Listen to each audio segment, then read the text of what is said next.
ಓಂ ಗಣೇಶಾಯ ನಮಃ. ಓಂ ಮಾತಾಪಿತಾ ಗುರುದೇವತಾಭ್ಯೋ ನಮಃ. ಓಂ ತ್ರಿಮೂರ್ತಿ ತ್ರಿಶಕ್ತಿ ಶತಕೋಟಿ ದೇವತಾಭ್ಯೋ ನಮಃ. ಲಕ್ಷ್ಮೀ ಆಸ್ಟ್ರಾಲಜಿ ಯೂಟ್ಯೂಬ್ ಚಾನಲ್ ವೀಕ್ಷಕರಿಗೆ ಸ್ವಾಗತ ಸುಸ್ವಾಗತ. ನಮಸ್ಕಾರ. 2026ನೇ ವರ್ಷ ಧನುರಾಶಿಯವರಿಗೆ ಒಂದು ಬಹಳ ಮುಖ್ಯವಾದ ವರ್ಷ ಆಗಲಿದೆ. ಇದು ಸುಮ್ಮನೆ ಬದಲಾವಣೆಗಳ ವರ್ಷ ಅಷ್ಟೇ ಅಲ್ಲ, ಬದಲಿಗೆ ಇದೊಂದು ದೊಡ್ಡ ಮಟ್ಟದ ಪರಿವರ್ತನೆಯ ಕಾಲ. ಬನ್ನಿ, ಈ ವರ್ಷ ಜೀವನದ ದಾರಿಯನ್ನೇ ಬದಲಿಸಬಹುದಾದ ಗ್ರಹಗಳ ಚಲನೆಯನ್ನು ಈ ವಿಶ್ಲೇಷಣೆಯಲ್ಲಿ ಅರ್ಥ ಮಾಡಿಕೊಳ್ಳೋಣ. ಹೌದು, ಈ ವರ್ಷದ ಸ್ವರೂಪವೇ ಅಂತಹುದು. ಅಂದ್ರೆ ಏನಾಗುತ್ತೆ ಅಂದ್ರೆ, ಕೇವಲ ಹೊರಗಿನ ಘಟನೆಗಳು ಮಾತ್ರ ಅಲ್ಲ, ಒಳಗೆ ಆಗುವ ಆಳವಾದ ಬದಲಾವಣೆಗಳಿಗೆ ಈ ವರ್ಷ ಸಾಕ್ಷಿಯಾಗತ್ತೆ.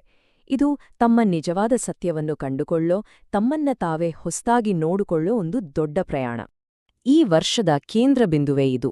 ಹಾಗಿದ್ರೆ 2026 ಧನುರಾಶಿಯವರಿಗೆ ಹೇಗಿರುತ್ತೆ? ಕಷ್ಟನಾ ಅಥವಾ ಅವಕಾಶನಾ? ಗ್ರಹಗಳು ಹೇಳೋದು ಇದು ಎರಡೂ ಹೌದು ಅಂತ. ಒಂದು ಕಡೆ ಚಾಲೆಂಜ್ಗಳು ಬರ್ತವೆ, ಇನ್ನೊಂದು ಕಡೆ ಗೋಲ್ಡನ್ ಆಪರ್ಚುನಿಟಿಗಳು ಕಾಯ್ತಾ ಇರ್ತವೆ. ಈ ಎರಡನ್ನೂ ಬ್ಯಾಲೆನ್ಸ್ ಮಾಡೋದ್ರಲ್ಲೇ ಈ ವರ್ಷದ ಯಶಸ್ಸು ಅಡಗಿದೆ.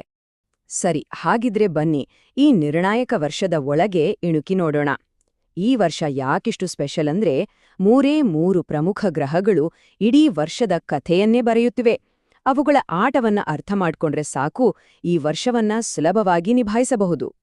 ಹೌದು, 2026ರ ಕಥೆಯನ್ನ ಬರೆಯೋದು 3 ಪವರ್ಫುಲ್ ಗ್ರಹಗಳು. ಇವು ಧನುರಾಶಿಯವರ ಭವಿಷ್ಯವನ್ನೇ ರೂಪಿಸುತ್ತವೆ. ಇವುಗಳ ಪ್ರಭಾವವನ್ನ ನಾವು ಒಂದೊಂದಾಗಿ ನೋಡ್ಬೇಕು, ಆಮೇಲೆ ಒಟ್ಟಾಗಿ ನೋಡ್ಬೇಕು. ಆಗ್ಲೇ ಪೂರ್ತಿ ಚಿತ್ರಣ ಸಿಗೋದು. ಸೊ ಆ 3 ಗ್ರಹಗಳು ಯಾವುವು? ಮೊದಲನೇದು ಶನಿ. ಇವನು ಟಾಸ್ಕ್ ಮಾಸ್ಟರ್, ತಾಳ್ಮೆ, ಜವಾಬ್ದಾರಿ ಎಲ್ಲವನ್ನೂ ಪರೀಕ್ಷೆ ಮಾಡ್ತಾನೆ. ಎರಡನೇದು ಗುರು. ಇವನು ಅದೃಷ್ಟದ ಕಾರಕ, ಬೆಳವಣಿಗೆಗೆ, ಅವಕಾಶಗಳಿಗೆ ದಾರಿ ಮಾಡಿಕೊಡ್ತಾನೆ. ಇನ್ನು ಮೂರನೇದು ರಾಹು. ಇವನು ಗೇಮ್ ಚೇಂಜರ್, ಧೈರ್ಯವನ್ನ, ದಿಟ್ಟ ನಿರ್ಧಾರಗಳನ್ನ ತೆಗೆದುಕೊಳ್ಳೋ ಶಕ್ತಿಯನ್ನ ಕೊಡ್ತಾನೆ. ಈ ಮೂವರ ಕಾಂಬಿನೇಷನ್ನೇ 2026ರ ಸ್ಪೆಷಾಲಿಟಿ. ಸರಿ, ಮೊದಲು ಈ ವರ್ಷದ ದೊಡ್ಡ ಚಾಲೆಂಜ್ ಬಗ್ಗೆ ಮಾತಾಡೋಣ. ಅದೇ ಶನಿಯ ಪರೀಕ್ಷೆ. ಈ ವರ್ಷ ಧನುರಾಶಿಯವರಿಗೆ ಅರ್ಧಾಷ್ಟಮ ಶನಿಯ ಪ್ರಭಾವ ಇರುತ್ತೆ. ಅಂದ್ರೆ ಕೆಲವು ಕಠಿಣ ಪರೀಕ್ಷೆಗಳಿಗೆ ಸಿದ್ಧರಾಗಿರ್ಲೇಬೇಕು. ಅಂದಾಗೆ ಈ ಅರ್ಧಾಷ್ಟಮ ಶನಿ ಅಂದ್ರೆ ಏನು? ತುಂಬಾ ಸಿಂಪಲ್. ಶನಿ ಗ್ರಹ ಧನುರಾಶಿಯಿಂದ 4ನೇ ಮನೆಯಲ್ಲಿ ಸಂಚಾರ ಮಾಡೋ ಸಮಯವಿದು.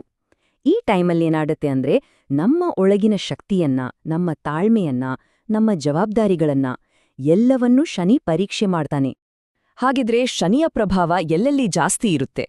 ನೋಡಿ, ಕರಿಯರಲ್ಲಿ ಸ್ವಲ್ಪ ಪ್ರೆಷರ್ ಜಾಸ್ತಿ ಆಗ್ಬೋದು, ಪ್ರಮೋಷನ್, ಪ್ರೋಗ್ರೆಸ್ ಎಲ್ಲ ನಿಧಾನ ಅಂತ ಅನಿಸ್ಬೋದು. ಇನ್ನು ಫ್ಯಾಮಿಲಿ ವಿಚಾರಕ್ಕೆ ಬಂದ್ರೆ, ಮನೆಯಲ್ಲಿ ಸಣ್ಣಪುಟ್ಟ ಕಲಹಗಳು, ಆಸ್ತಿ ವಿಷಯದಲ್ಲಿ ವಿವಾದಗಳು, ಹಾಗೆ ತಾಯಿಯ ಆರೋಗ್ಯದ ಬಗ್ಗೆ ಸ್ವಲ್ಪ ಚಿಂತೆ ಕಾಡಬಹುದು. ಮನೆ ರಿಪೇರಿ, ಗಾಡಿ ಅಂತ ಖರ್ಚುಗಳು ಕೂಡ ಜಾಸ್ತಿಯಾಗೋ ಸಾಧ್ಯತೆ ಇದೆ. ಇದೆಲ್ಲ ಸೇರಿ ಮೆಂಟಲ್ ಸ್ಟ್ರೆಸ್ ಜಾಸ್ತಿ ಮಾಡಬಹುದು. ತಾಳ್ಮೆಯನ್ನಂತೂ ಸಖತ್ತಾಗಿ ಪರೀಕ್ಷೆ ಮಾಡುತ್ತೆ. ಆದ್ರೆ ಚಿಂತೆ ಮಾಡ್ಬೇಕಾಗಿಲ್ಲ, ಯಾಕಂದ್ರೆ ಶನಿಯ ಸವಾಲುಗಳನ್ನ ಎದುರಿಸೋಕೆ ಗುರುವಿನ ಸಪೋರ್ಟ್ ಇದೆ. ಈ ವರ್ಷದ ಪಾಸಿಟಿವ್ ಎನರ್ಜಿ ಅಂದ್ರೆ ಅದು ಗುರು. ಬನ್ನಿ, ಗುರುವಿನ ವರದಾನಗಳ ಬಗ್ಗೆ ತಿಳಿದುಕೊಳ್ಳೋಣ. ವಿಶೇಷ ಅಂದ್ರೆ, ಗುರು ವರ್ಷದ ಬೇರೆ ಬೇರೆ ಟೈಮಲ್ಲಿ ಬೇರೆ ಬೇರೆ ರೀತಿ ಸಹಾಯ ಮಾಡ್ತಾನೆ. ಇಲ್ಲಿ ನೋಡಿ, ಗುರು ವರ್ಷವನ್ನ 3 ಭಾಗಗಳಾಗಿ ವಿಂಗಡಿಸಿದ್ದಾನೆ. ಜನವರಿಯಿಂದ ಜೂನ್ವರೆಗೆ 7ನೇ ಮನೆಯಲ್ಲಿ ಇರೋದ್ರಿಂದ ಪಾರ್ಟ್ನರ್ಶಿಪ್, ಬಿಸ್ನೆಸ್ ಎಕ್ಸ್ಪ್ಯಾನ್ಷನ್ ಹಾಗೆ ಮದುವೆ ಯೋಗಗಳನ್ನ ತಂದ್ಕೊಡ್ತಾನೆ. ಆಮೇಲೆ ಜೂನ್ನಿಂದ ಅಕ್ಟೋಬರ್ವರೆಗೆ 8ನೇ ಮನೆಗೆ ಬರ್ತಾನೆ. ಈ ಟೈಮಲ್ಲಿ ಸಡನ್ ಆಗಿ ಹಣ ಬರೋದು, ಪಿತ್ರಾರ್ಜಿತ ಆಸ್ತಿಯಿಂದ ಲಾಭ, ಇನ್ಶೂರೆನ್ಸ್ ಹಣ ಸಿಗೋದು, ಈ ತರಹದ ಲಾಭಗಳಿರುತ್ತವೆ. ಜೊತೆಗೆ ಸ್ಪಿರಿಚುವಲ್ ಗ್ರೋತ್ ಕೂಡ ಇರುತ್ತೆ. ಕೊನೆಗೆ ನವೆಂಬರ್-ಡಿಸೆಂಬರಲ್ಲಿ 9ನೇ ಮನೆಗೆ ಬರ್ತಾನೆ. ಆಗ ಅದೃಷ್ಟ ಫುಲ್ ಸಾಥ್ ಕೊಡುತ್ತೆ. ಪ್ರಯಾಣ, ಉನ್ನತ ಶಿಕ್ಷಣದಿಂದ ಲಾಭ ಸಿಗುತ್ತೆ. ಸರಿ, ಒಂದು ಕಡೆ ಶನಿಯ ಚಾಲೆಂಜ್, ಇನ್ನೊಂದು ಕಡೆ ಗುರುವಿನ ಆಪರ್ಚುನಿಟಿ. ಇವೆರಡನ್ನೂ ಮ್ಯಾನೇಜ್ ಮಾಡೋಕೆ ಒಂದು ಸೀಕ್ರೆಟ್ ವೆಪನ್ ಬೇಕಲ್ವಾ? 2026ರಲ್ಲಿ ಧನುರಾಶಿಯವರಿಗೆ ಆ ವೆಪನ್ ಬೇರೆ ಯಾವುದೂ ಅಲ್ಲ, ಅದು ರಾಹು. ರಾಹು 3ನೇ ಮನೆಯಲ್ಲಿ ಸಂಚಾರ ಮಾಡ್ತಾನೆ. ಈ 3ನೇ ಮನೆ ಅಂದ್ರೆ ಧೈರ್ಯ, ಪರಾಕ್ರಮದ ಸ್ಥಾನ. ಸೊ ರಾಹುವಿನ ಈ ಪೊಸಿಷನ್ ಇದೆಯಲ್ಲ, ಇದು ಶನಿಯ ಪರೀಕ್ಷೆಗಳನ್ನ ಫೇಸ್ ಮಾಡೋಕೆ ಮತ್ತು ಗುರುವಿನ ಅವಕಾಶಗಳನ್ನ ಸರಿಯಾಗಿ ಬಳಸ್ಕೊಳ್ಳೋಕೆ ಬೇಕಾದಂಥ ಧೈರ್ಯ, ಆಂಬಿಷನ್, ಕಾನ್ಫಿಡೆನ್ಸ್ ಎಲ್ಲವನ್ನೂ ಕೊಡುತ್ತೆ. ಹಾಗಿದ್ರೆ ರಾಹುವಿನಿಂದ ಏನೆಲ್ಲ ಲಾಭ? ಮೊದಲನೇದಾಗಿ ಅನಿರೀಕ್ಷಿತ ಧೈರ್ಯ ಬರುತ್ತೆ. ದೊಡ್ಡ ದೊಡ್ಡ ರಿಸ್ಕ್ ತಗೊಳ್ಳೋಕೆ ಹಿಂಜರಿಯಲ್ಲ. Communication skills ಅದ್ಭುತವಾಗಿರುತ್ತೆ. ಇದರಿಂದ ನೆಟ್ವರ್ಕ್ ಬೆಳೆಯುತ್ತೆ. ವಿದೇಶಿ ಮೂಲಗಳಿಂದ, ಆನ್ಲೈನ್ ಬಿಸ್ನೆಸ್ಸಿಂದ ಯಶಸ್ಸು ಸಿಗಬಹುದು. ಆದ್ರೆ ಒಂದ್ ಚಿಕ್ಕ ವಾರ್ನಿಂಗ್, ರಾಹು ಕೊಡೋ ಧೈರ್ಯದಲ್ಲಿ ಆತುರದ ನಿರ್ಧಾರಗಳನ್ನ ತೆಗೆದುಕೊಳ್ಳಬಾರದು. ಸ್ವಲ್ಪ ಯೋಚನೆ ಮಾಡಿ ಮುಂದುವರಿಯೋದು ಒಳ್ಳೆಯದು. ಓಕೆ, ಈಗ ಈ 3 ಗ್ರಹಗಳ ಪ್ರಭಾವವನ್ನ ಒಟ್ಟಿಗೆ ಸೇರಿಸಿ ನೋಡೋಣ ಬನ್ನಿ. ಅಂದ್ರೆ ಕೆರಿಯರ್, ಫೈನಾನ್ಸ್, ರಿಲೇಶನ್ಶಿಪ್ಸ್ ಈ 3 ಮುಖ್ಯ ಕ್ಷೇತ್ರಗಳ ಮೇಲೆ ಈ ಗ್ರಹಗಳು ಒಟ್ಟಾಗಿ ಹೇಗೆ ಕೆಲಸ ಮಾಡ್ತವೆ ಅಂತ ನೋಡೋಣ. ಈ ಟೇಬಲ್ 2026ರ ಒಂದು ಕ್ಲಿಯರ್ ಪಿಕ್ಚರ್ ಕೊಡುತ್ತೆ. ನೋಡಿ, ಕೆರಿಯರಲ್ಲಿ ಶನಿಯಿಂದ ಪ್ರೋಗ್ರೆಸ್ ಸ್ಲೋ ಆಗ್ಬೋದು, ಬೇಡ್ದ ಟ್ರಾನ್ಸ್ಫರ್ ಆಗ್ಬೋದು.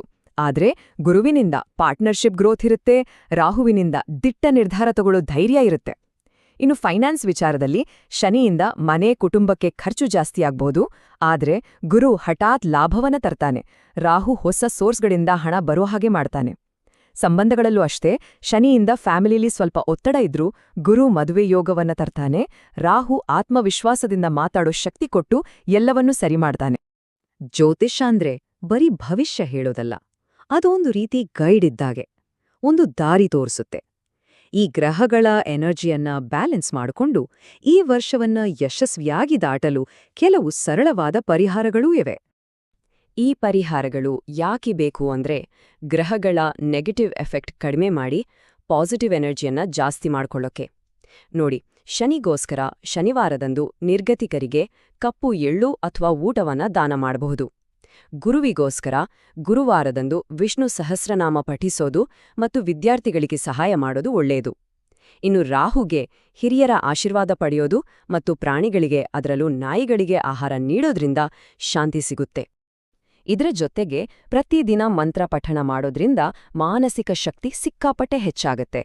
ಗುರುಗ್ರಹದ ಅನುಗ್ರಹಕ್ಕೆ ಓಂ ಭೃಂ ಬೃಹಸ್ಪತಯೇ ನಮಃ ಅಂತ ಮತ್ತು ಶನಿಗ್ರಹದ ಶಾಂತಿಗಾಗಿ ಓಂ ಶಂ ಶನಿಶ್ಚರಾಯ ನಮಃ ಅಂತ ಪಠಿಸೋದ್ರಿಂದ ಪಾಸಿಟಿವ್ ಎನರ್ಜಿ ಆಕರ್ಷಣೆ ಆಗುತ್ತೆ. ಇದನ್ನ ಒಂದು ದೈನಂದಿನ ಅಭ್ಯಾಸ ಮಾಡ್ಕೊಳ್ಬಹುದು. ಕೊನೆಯದಾಗಿ ಒಂದೇ ಮಾತು, ಗ್ರಹಗಳು ಒಂದು ಮ್ಯಾಪ್ ಕೊಡಬಹುದು, ದಾರಿ ತೋರಿಸಬಹುದು, ಆದ್ರೆ ಆ ದಾರಿಯಲ್ಲಿ ಯಾವ ದಿಕ್ಕಿಗೆ ಹೋಗ್ಬೇಕು, ಹೇಗೆ ನಡಿಬೇಕು ಅನ್ನೋ ಕಂಪಾಸ್ ನಮ್ಮ ಕೈಯಲ್ಲೇ ಇರುತ್ತೆ.